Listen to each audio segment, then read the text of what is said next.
ভারতের বড়সড় কূটনৈতিক সাফল্য। পাকিস্তানি ব্যবসায়ী তাহিউর রহমান, যিনি মুম্বাই হামলার অন্যতম মূল ষড়যন্ত্রী, তাকে অবশেষে ভারত হাতে পেতে চলেছে। মার্কিন সুপ্রিম কোর্ট তাকে ভারতে ফেরাতে সম্মত হয়েছে। এই ঘটনায় ট্রাম্প প্রশাসন ক্ষমতায় আসতেই যে এই বিষয়ে সিদ্ধান্ত তড়িঘড়ি হলো, স্বভাবতই ভারতীয় কূটনৈতিক মহলের অন্যতম বড়তর সাফল্য হিসাবে একে দেখা হচ্ছে।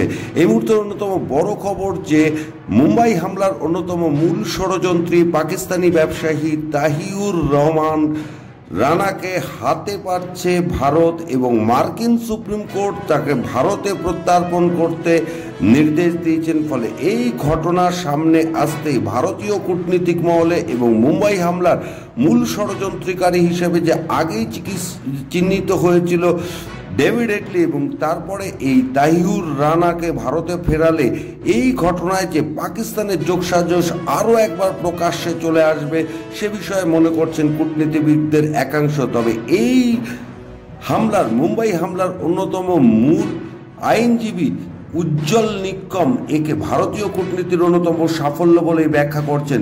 কি জানিয়েছেন তিনি, শোনাবো তার বক্তব্য।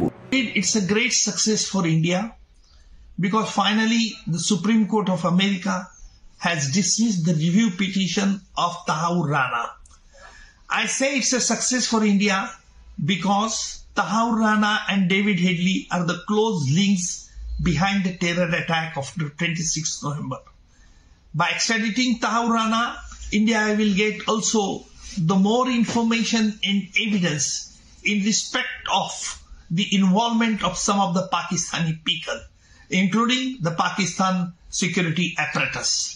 I must say that David Headley has given such revelation and evidence in Mumbai court, also produced the email correspondence showing the links between Lashkar-e-Toiba and Pakistan ISI army officers.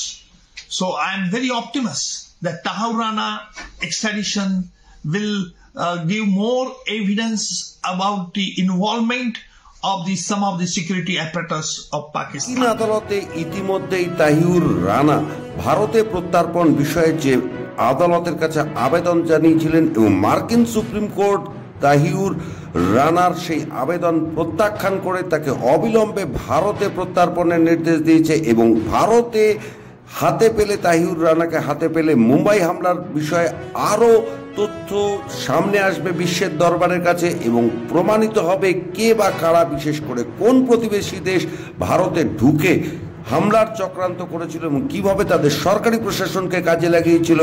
এই তাহিউর রানা ভারতে এসে পৌঁছালে এই বিষয়ের তথ্য আরও সামনে আসবে বলে মনে করছেন কূটনীতিকদের একাংশ। তবে এই ঘটনা ট্রাম্প প্রশাসন ক্ষমতায় আসার পরেই যে শুরু হয়েছে সে কথা বলাই যায়। ব্যুরো রিপোর্ট, খাস খবর।